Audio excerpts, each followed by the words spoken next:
आपकी ही प्रतीक्षा थी दशरथ नंदन। आइए, आपका स्वागत है। नीति बड़ी क्रूर है। विश्वास नहीं होता कि मेरे परम मित्र, धर्म के अनुयायी महाराज दशरथ के हाथों इतना बड़ा अन्याय हो गया। पिताश्री ने कोई अन्याय नहीं किया ऋषिवर। मेरी ही इच्छा थी कि रघुकुल की मर्यादा के साथ न्याय हो। मेरी ही अभिलाषा थी कि आप जैसे परम संतों के दर्शन का सौभाग्य मिले। स्थित प्रज्ञ हो तुम राम। तुम्हारा यही गुण तुम्हें विशेष बनाता है। अशुभ में भी शुभ ढूंढ लेते हो। तुम्हारा ये धैर्य, ये संयम शब्दों से परे है। कहो राम, धर्म की इस यात्रा में मैं क्या योगदान दे सकता हूं? अपना मार्गदर्शन देकर ऋषिवर। आप वन वनस्पति और वन जीवन के ज्ञाता हैं। हमें एक ऐसा स्थान बताइए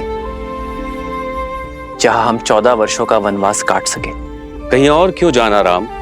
चाहो तो 14 वर्ष का वनवास यहां बिता सकते हो। इस कृपा के लिए आभार, किंतु आपकी सेवा करने का सुअवसर मेरे भाग्य में नहीं है। ऐसा क्यों राम? प्रयाग की ये पावन धरा तो सोए भाग्य को भी खोल देती है। निसंदेह ये स्थान अलौकिक है, पावन है, किंतु अयोध्या के निकट है। यदि अयोध्या वासियों को हमारे यहां रहने की भनक लग जाए तो वो हमसे मिले बिना नहीं रह पाएंगे ऋषिवर, और इससे आपके आश्रम की शांति भी भंग होगी और मेरा उद्देश्य भी पूर्ण नहीं हो पाएगा। इसलिए आप हमें एक ऐसा स्थान बताएं जहां एकांत का संतोष मिले और ऋषियों की सेवा का सुख भी।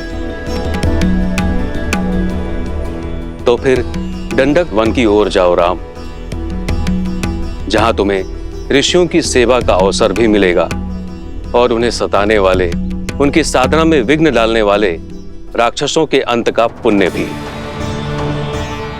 जिस प्रकार तुमने वन को ताड़का के आतंक से मुक्त किया, वैसे ही दंडक आरण्य का भी उद्धार करो। मैं अभी तुम्हारे लिए मानचित्र बना देता हूं।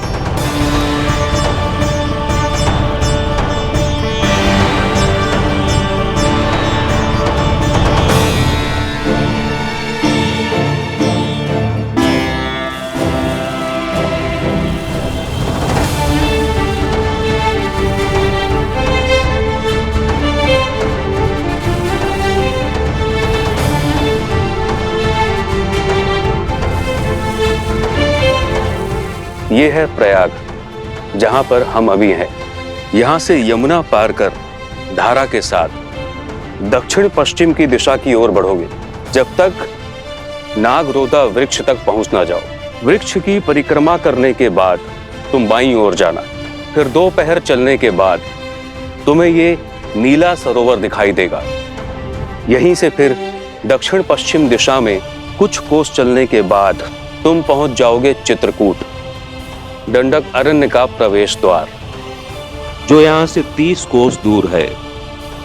वहां तुम्हें केवल वानर और वन्य जीव मिलेंगे, कोई मनुष्य नहीं मिलेगा वहां। राम, तुम्हें अपने वनवास का आरंभ वहीं से करना चाहिए, क्योंकि वहां एक और महान उद्देश्य तुम्हारी प्रतीक्षा कर रहा है राम।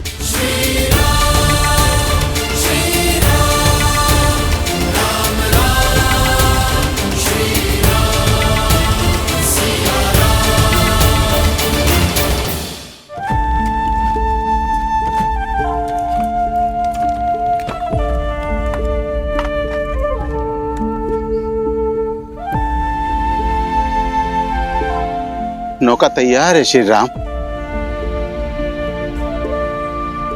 पिता को संतान से और राजा को अपनी प्रजा से दूर नहीं होना चाहिए।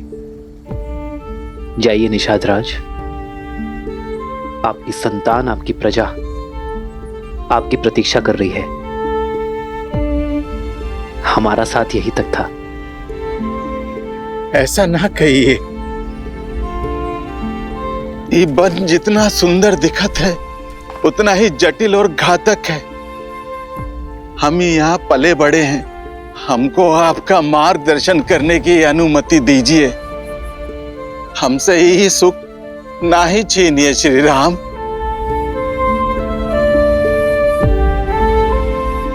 आशा का टूटना कई बार आवश्यक होता है निषाद राज। जब आशा का बीज फूटता है, टूटता है, तो समय की माटी से भविष्य का वट वृक्ष खड़ा होता है।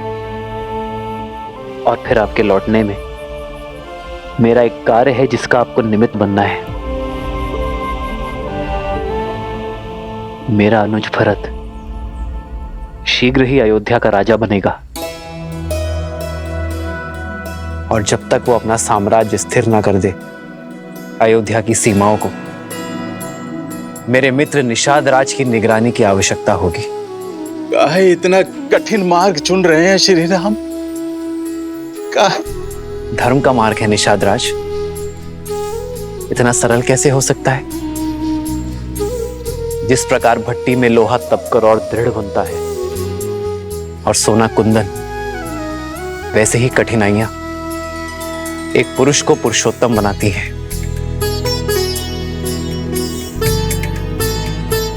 जय, अपना धर्म निभाइए, अपनी प्रजा की सेवा कीजिए। और हां, हमारे मार्ग के बारे में किसी से कुछ मत कहिएगा, किसी को हमारे पीछे मत आने दीजिएगा। जैसी आज्ञा श्री राम।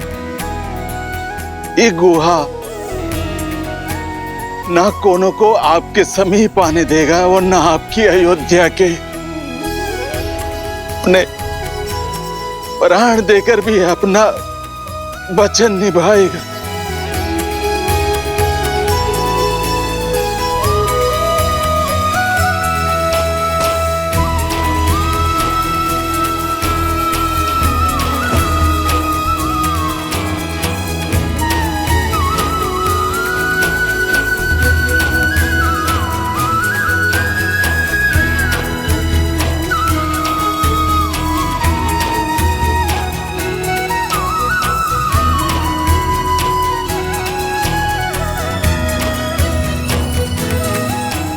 आपका बहुत बहुत धन्यवाद निषाद राज।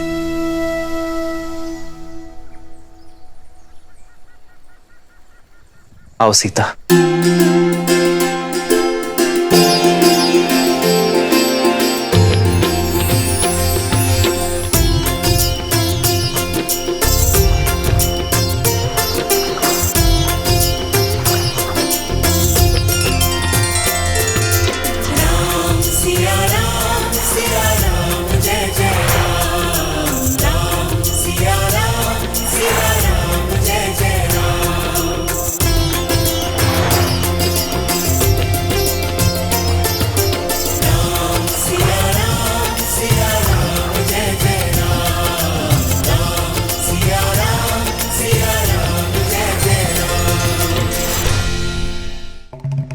महादेव, ऋषि भारद्वाज किस उद्देश्य की बात कर रहे थे?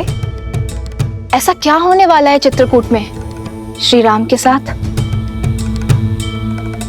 देवी, श्री राम की चित्रकूट यात्रा का उद्देश्य मैं उचित समय आने पर आपको अवश्य बता दूंगा, परंतु अभी आप धैर्यपूर्वक ये सुनिए कि पाताल लोक जाने के पीछे रावण का मुख्य उद्देश्य क्या था।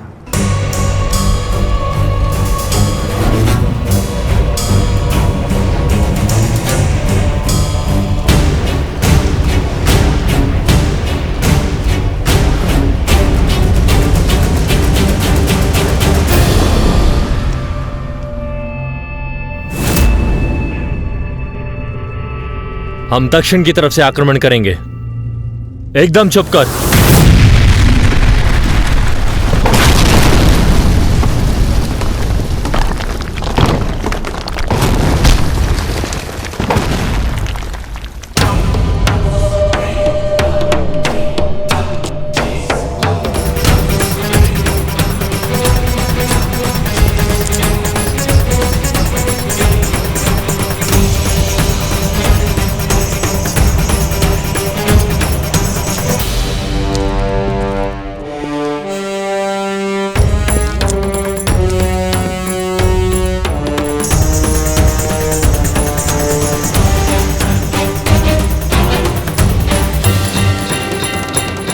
लंका का स्वर्ण सपना देखने का समय समाप्त हुआ।